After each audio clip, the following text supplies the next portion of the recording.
A filósofa Hannah Arendt tem uma frase que resume o momento que a gente está vivendo como sociedade. A morte da empatia humana é um dos primeiros e mais reveladores sinais de que uma cultura está prestes a cair na barbárie. Mas quando eu falo de momento, não estou me referindo a essa semana ou às reações à morte do ativista de direita Charlie Kirk. A última década está cheia de episódios em que ficou evidente a falta de pudor das pessoas em desejar o mal ou a morte de desafetos políticos. De todos os lados, não tem santo nessa história. Na semana passada mesmo, eu me senti vingada, aliviada. Tive um sentimento de satisfação pela condenação do ex-presidente Jair Bolsonaro. Mas eu tenho me contentado com que a justiça seja feita em casos de injustiça, que as instituições funcionem quando precisamos delas. Não me furto de fazer críticas duríssimas a pessoas públicas quando eu entendo que quando essas críticas têm que ser feitas. Isso aconteceu com políticos de direita, de esquerda, personalidades de todo o espectro político. Sim, com mais frequência em relação aos de direita, inclusive pelos métodos sórdidos usados por eles para atacarem adversários políticos, jornalistas e eleitores contrários ao seu discurso. Eu não poupei o Bolsonaro, Michele Bolsonaro, os filhos, muitos parlamentares de direita, incluindo mulheres, como Júlia Zanata, Carla Zambelli e Bia Kicis.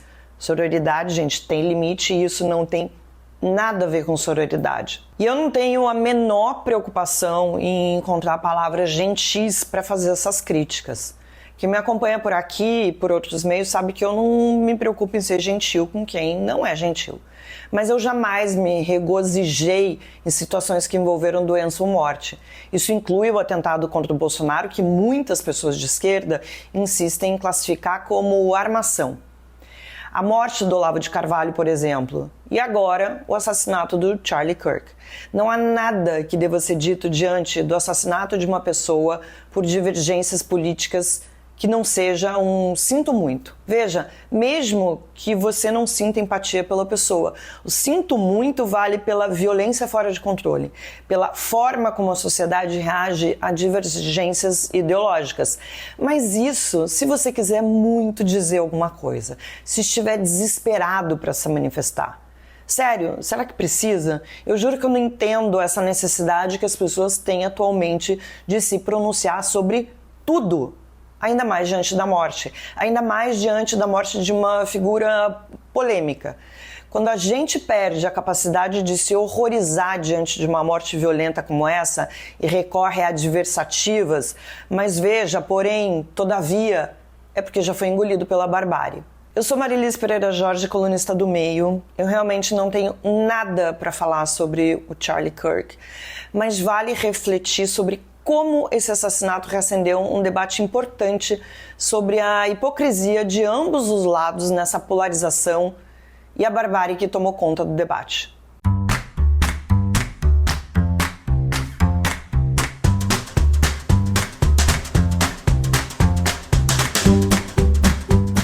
A gente tem visto políticos, artistas, influenciadores, jornalistas de direita revoltados nas redes sociais contra pessoas que zombaram, comemoraram a morte do Charlie Kirk.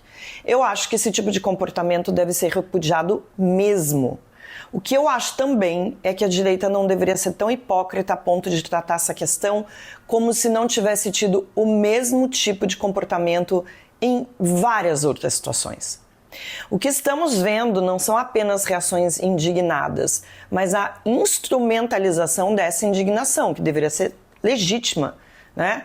Mas está sendo usada como arma de ataque político. Ataques orquestrados, campanhas por demissão, perseguições, difamação.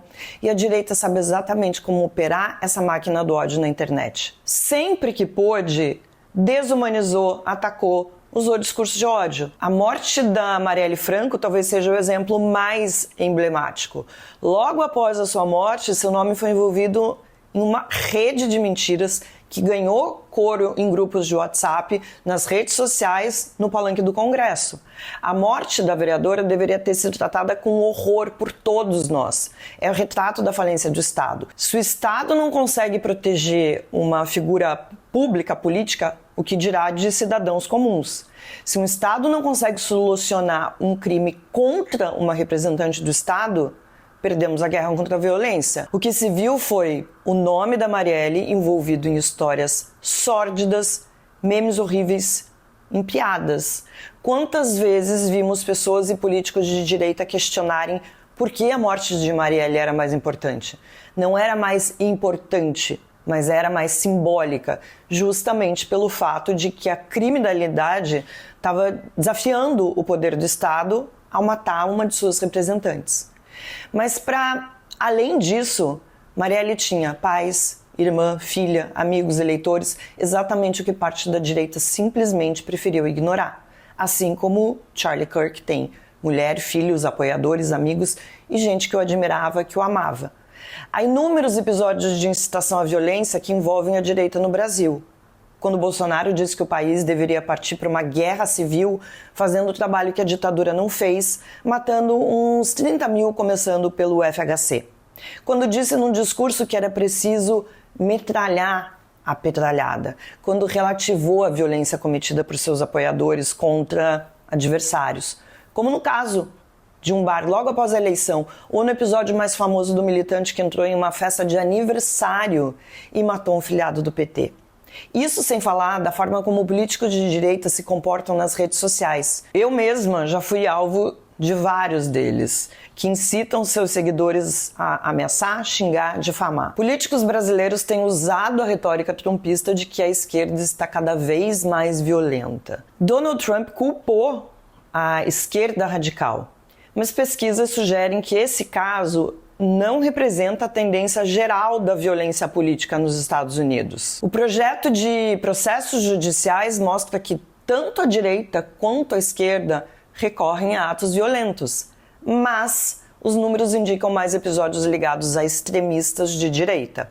Um estudo conduzido pela Universidade Estadual de Nova York, que analisou o período de 1990 a 2020, concluiu que os ataques de extrema-direita foram mais frequentes e letais, ainda que a violência da esquerda também tenha crescido. Já a Liga Antidifamação, uma entidade de monitoramento e defesa dos direitos civis, calcula que 76% dos assassinatos relacionados ao extremismo na última década foram cometidos por indivíduos ligados à direita. Outro levantamento feito pelo Projeto de Localização e Registro de Conflitos Armados contabilizou 373 mortes desde 2020 em episódios de violência política nos Estados Unidos.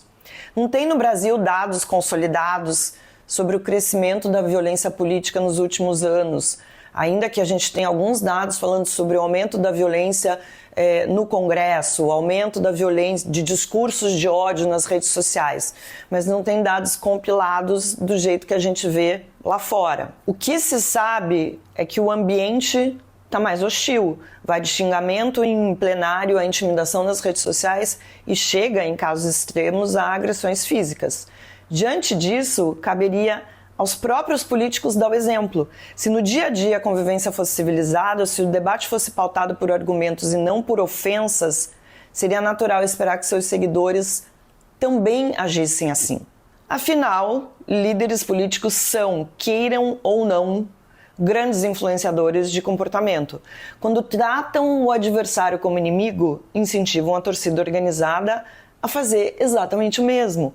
Mas quando encaram a diferença de ideias como algo normal em uma democracia, ajudam a reduzir a temperatura da briga e a lembrar que conviver com divergências não é sinal de fraqueza, é justamente a essência da vida democrática. Por fim, só quero dizer o seguinte: zombar ou comemorar a morte de alguém por divergência política é o retrato mais cruel da polarização, quando a vida perde valor diante do rótulo ideológico. Essa postura não é só desumana, é também um sintoma de um adoecimento coletivo que transforma adversários em inimigos a serem eliminados, como se o fim biológico fosse um troféu. No lugar de empatia, entra uma torcida mórbida. No lugar de debate, a celebração da tragédia. A política, que deveria ser instrumento de convivência e construção de soluções, vira palco de desumanização. E quando chegamos ao ponto de rir ou aplaudir a morte de quem pensa diferente, o que está enterrado não é apenas o corpo de alguém, mas também a possibilidade de uma democracia madura. É a primeira vez na nossa história que um ex-presidente responde por tentar derrubar a democracia. Por isso, o meio produziu o julgamento do século, para entender como chegamos até aqui e o que esperar do futuro do nosso país. Nosso mais novo documentário já foi visto e comentado por milhares de pessoas. Olha só o que estão dizendo. O contraponto das posições de alguns militares e cientistas políticos ficou ótimo. As falas da presidente do STM deram um peso de legalidade muito bom. Material digno de ser usado em sala de aula com jovens do ensino médio e superior. Que bom esse registro que vai ficar para a história do nosso país. Excelente roteiro, mérito do Sérgio Rodrigues. Assisti e vou voltar a assistir ao documentário, ele é muito claro e didático. Agora é a sua vez de assistir e acompanhar o julgamento de quem tentou derrubar a democracia brasileira, munido de informações. Não caia em nenhum jogo de cena. Assine o Meio Premium e assista ao julgamento do século.